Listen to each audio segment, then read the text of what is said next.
Assalamualaikum warahmatullahi wabarakatuh. Waalaikumsalam warahmatullahi wabarakatuh. Di sini kami akan mempresentasikan rangkuman materi-materi dari hukum perjanjian internasional. Sebelumnya kami perkenalkan diri, saya Muhammad Faisardian Gunar Ahmad dengan NPM 23118. Saya Emra Pirabani dengan PM 23.1088. Saya Yerman Firmansyah dengan NPM 23.1000095. Nama saya Muhammad Fikrisan Permana dengan NPM 23.104. Yang pertama kami akan menjelaskan tentang rangkuman materi pertama yang akan dibacakan oleh saya. Yang pertama ada konvensi ini, peran dari fundamental perjanjian dalam hubungan internasional dan pentingnya perjanjian sebagai sumber hukum internasional. Nah, di sini juga ada prinsip-prinsip. Prinsip-prinsip seperti persetujuan bebas dan itikat baik diakui secara universal. Dan penyelesaiannya sengketa harus dilakukan dengan cara damai. Konvensi ini berlaku untuk perjanjian antar negara. Istilah yang digunakan dalam konvensi ini seperti perjanjian, ratifikasi, dan reservasi didefinisikan secara jelas untuk menghindari ambiguitas. Setiap negara memiliki kapasitas untuk menyimpulkan perjanjian. Persetujuan untuk terikat oleh perjanjian dapat dinyatakan melalui berbagai cara, termasuk tanda tangan dan atau ratifikasi. Konvensi ini juga mengatur tentang reservasi yang dapat diajukan negara saat menandatangani atau meratifikasi perjanjian.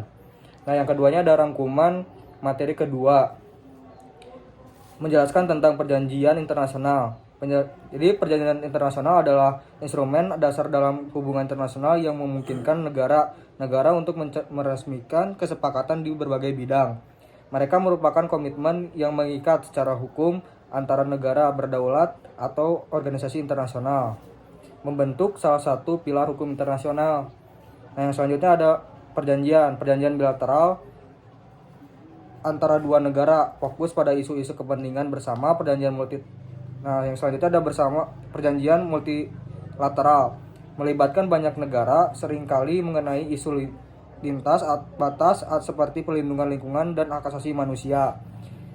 Nah, yang selanjutnya ada proses perbuatan perjanjian. Yang pertama ada negosiasi, adopsi, tanda tangan, ratifikasi, akses masuk ke dalam kekuatan. Nah, yang ketiganya ada rangkuman materi ketiga. Ini menjelaskan tentang dokumen ini membahas prinsip pada sansurpanda yang berasal dari bahasa Latin yang berarti janji harus ditepati. Prinsip ini merupakan norma dasar dalam hukum internasional yang menyatakan bahwa setiap perjanjian yang telah disepakati oleh pihak-pihak terkait harus dilaksanakan dengan itikat baik. Nah, selanjutnya ada pengertian negosiasi perjanjian, merupakan proses diplomatik antara dua atau lebih pihak untuk mencapai kesepakatan yang dapat diterima bersama.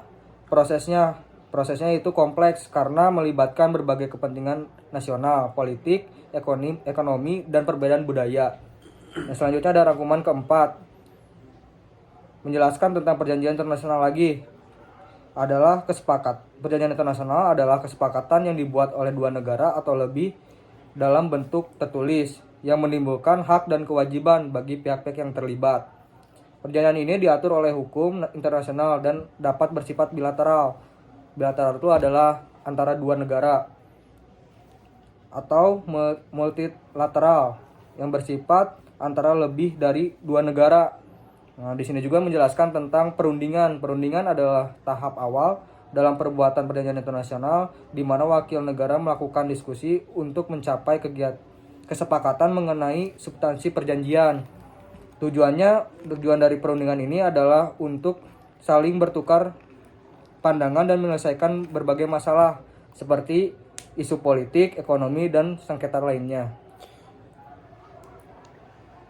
Yang selanjutnya akan dibacakan oleh Fikri. Baik, saya akan membahas rangkuman materi kelima. Materi kelima yaitu akan membahas entry into force atau yang disebut mulai berlakunya perjanjian internasional. Di dalam pasal 24 Konvensi Wina tentang hukum perjanjian mengatur kapan perjanjian mulai berlaku, baik berdasarkan ketentuan dalam perjanjian itu sendiri atau kesepakatan antara negara-negara yang bernegosiasi. Jika tidak ada ketentuan, perjanjian mulai berlaku setelah semua negara menyetujui untuk terikat. Perjanjian dapat mencakup ketentuan rinci mengenai kapan dan bagaimana ia akan mulai berlaku, termasuk jumlah ratifikasi yang diperlukan. tanggal tertentu untuk mulai berlaku, dan kondisi tertentu yang harus dipenuhi. Negara harus memberikan persetujuan formal untuk terikat oleh perjanjian melalui mekanisme seperti ratifikasi atau akseptasi.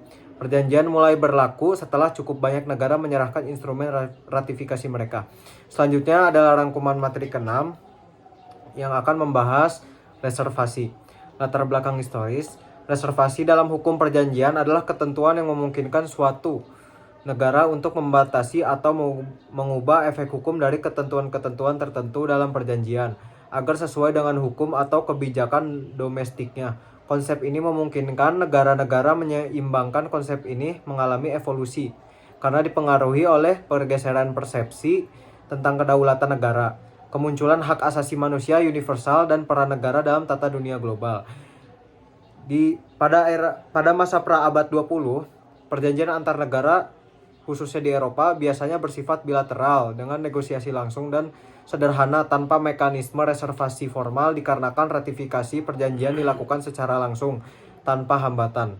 Pada abad ke-20 di tahun 1951, Mahkamah Internasional memberikan panduan terkait reservasi pada Konvensi Genosida, menegaskan bahwa reservasi dapat diterima asalkan tidak bertentangan dengan tujuan perjanjian dan muncul reservasi dalam perjanjian multilateral.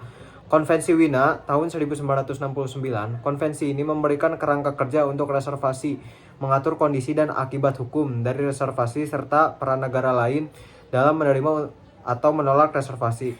Reservasi memberikan fleksibilitas dalam penerapan perjanjian internasional namun bisa menimbulkan inkonsistensi dan konflik interpretasi. Selanjutnya ada rangkuman materi ke-7. Ada contoh ketentuan entry into force dengan syarat jumlah negara yang melakukan ratifikasi. Contohnya dari United Nations Convention on the Law of the Sea tahun 1982. This convention shall enter into force 12 months after the date of deposit of the 60 instrument of ratification or accessions. Yang artinya konvensi ini mulai berlaku 12 bulan setelah tanggal penyimpanan instrumen ratifikasi atau aksesi yang ke-60.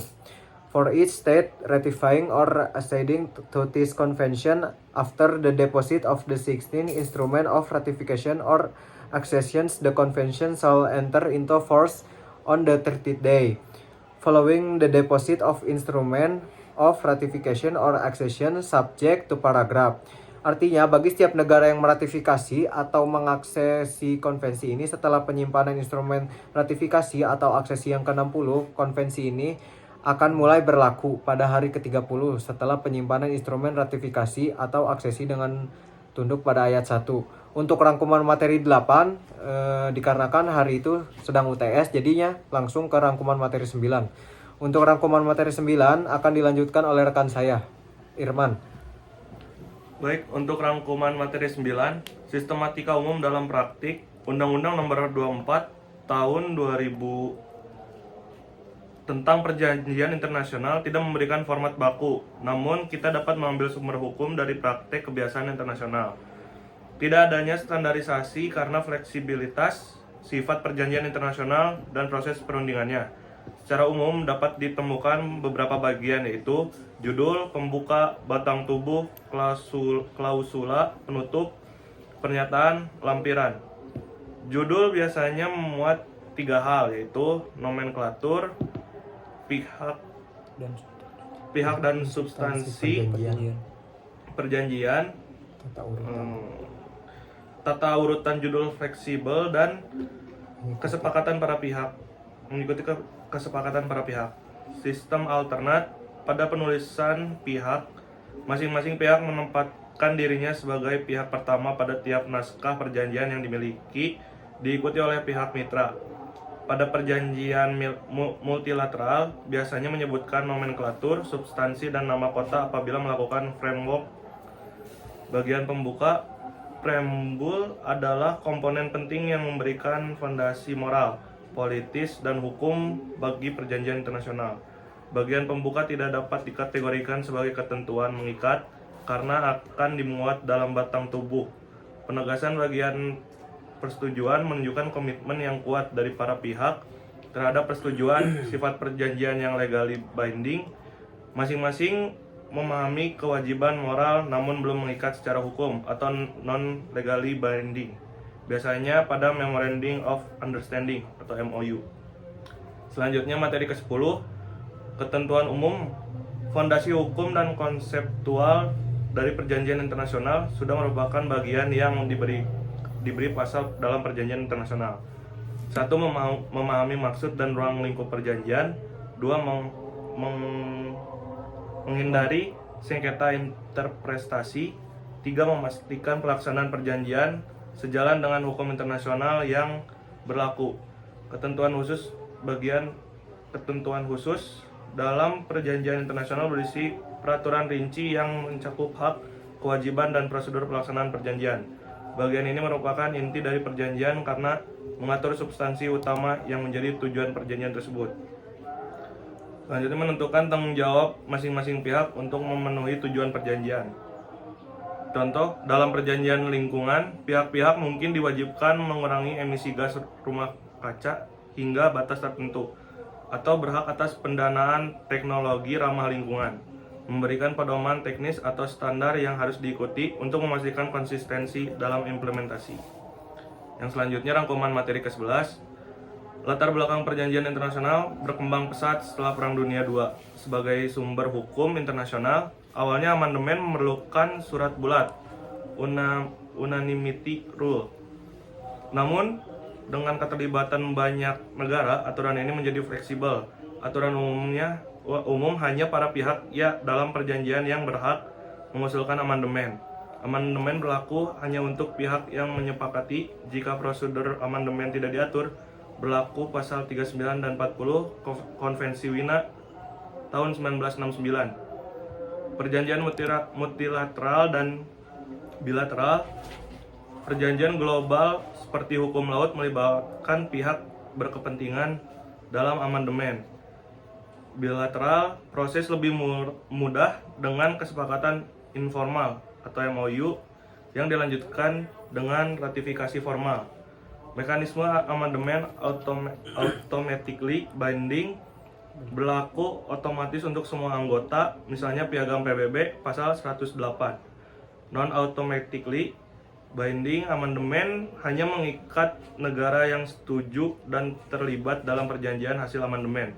Langkah-langkah amandemen usulan diajukan oleh peserta perjanjian. Perundingan dilakukan hingga tercapainya kesepakatan.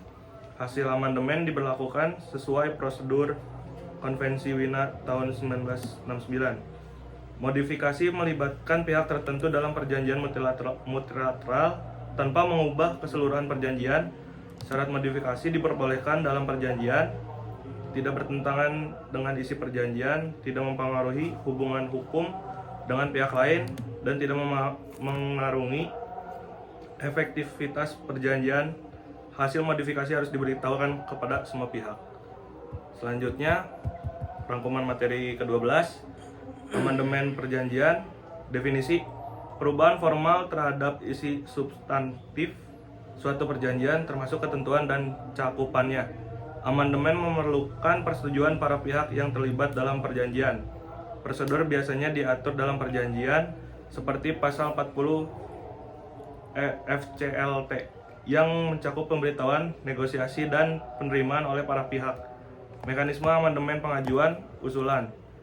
Usulan amandemen dapat diajukan oleh suatu negara, pihak, kelompok negara, atau organisasi internasional terkait. Negosiasi. Para pihak berunding dalam forum konferensi atau pertemuan resmi. Adopsi dan ratifikasi. Amandemen diadopsi dan konsensus atau supermajoritas sesuai ketentuan perjanjian. Selanjutnya, negara meratifikasi sesuai prosedur domestik. Pemberlakuan amandemen hanya mengikat negara yang menyetujuinya, kecuali ada penerimaan implisit, dengan tetap menjadikan pihak dalam perjanjian setelah amandemen berlaku. Selanjutnya akan dijelaskan oleh teman saya, Kakak. Rangkuman materi 13. Penarikan diri dari perjanjian nasional merujuk pada keputusan suatu negara untuk menghentikan atau menarik diri dari kewajiban berdasarkan perjanjian tersebut. Beberapa prinsip penting dari Konvensi Wina tentang hukum perjanjian. VCLT. Penarikan dari perjanjian adalah keputusan suatu negara untuk mengakhiri atau menarik diri dari kewajibannya berdasarkan perjanjian internasional, landasan hukum, Konvensi Wina tentang hukum perjanjian 1969 pasal 54 penarikan. Lanjut ke rangkuman materi 14. Negara-negara sering menyertakan klausul penghentian dalam perjanjian internasional sebagai bentuk manajemen risiko. Konvensi Wina tentang hukum perjanjian mengatur penghentian, penarikan diri, atau pengakhiran perjanjian. Hukum internasional terkait penghentian perjanjian, penarikan, dan pengakhiran sepihak digunakan oleh negara untuk mengakhiri keanggotaan dalam perjanjian pada perjanjian bilateral. Penghentian salah satu pihak akan mengakhiri perjanjian sepenuhnya. Pada perjanjian multilateral, penghentian tidak mempengaruhi pihak lain tanpa klausul penghentian. Pasal 56 VCLT mengatur bahwa perjanjian tanpa klausul penghentian hanya dapat diakhiri jika ada bukti niat untuk mengizinkan penghentian atau hak untuk menghentikan dapat diimplikasikan dari sifat perjanjian. Konsekuensi hukum penghentian pasal 70 VCLT, penghentian membebaskan pihak dari kewajiban lebih lanjut namun tidak mempengaruhi hak dan kewajiban yang telah ada sebelumnya. Desain klausul penghentian setiap saat, penghentian setelah jangka waktu tertentu, penghentian hanya pada interval waktu tertentu, penghentian otomatis terkait perjanjian baru, penghentian berdasarkan kejadian tertentu, motivasi dan dampak, penghentian protes atau penyesuaian perjanjian. Negara menggunakan penghentian untuk menantang aturan internasional atau mengubah komitmen perjanjian. Tekanan negosiasi, penghentian digunakan untuk meningkatkan posisi tawar dalam forum internasional. Exit paksa, negara diminta menghentikan perjanjian sebagai syarat bergabung dengan organisasi internasional. Penggantian perjanjian lama, penghentian terkait ratifikasi perjanjian baru yang relevan. Klausul exit sebagai alat manajemen risiko. Sekian mungkin dari presentasi kami tentang rangkuman-rangkuman materi hukum perjanjian internasional. Mohon maaf jika ada kesalahan. Assalamualaikum warahmatullahi wabarakatuh.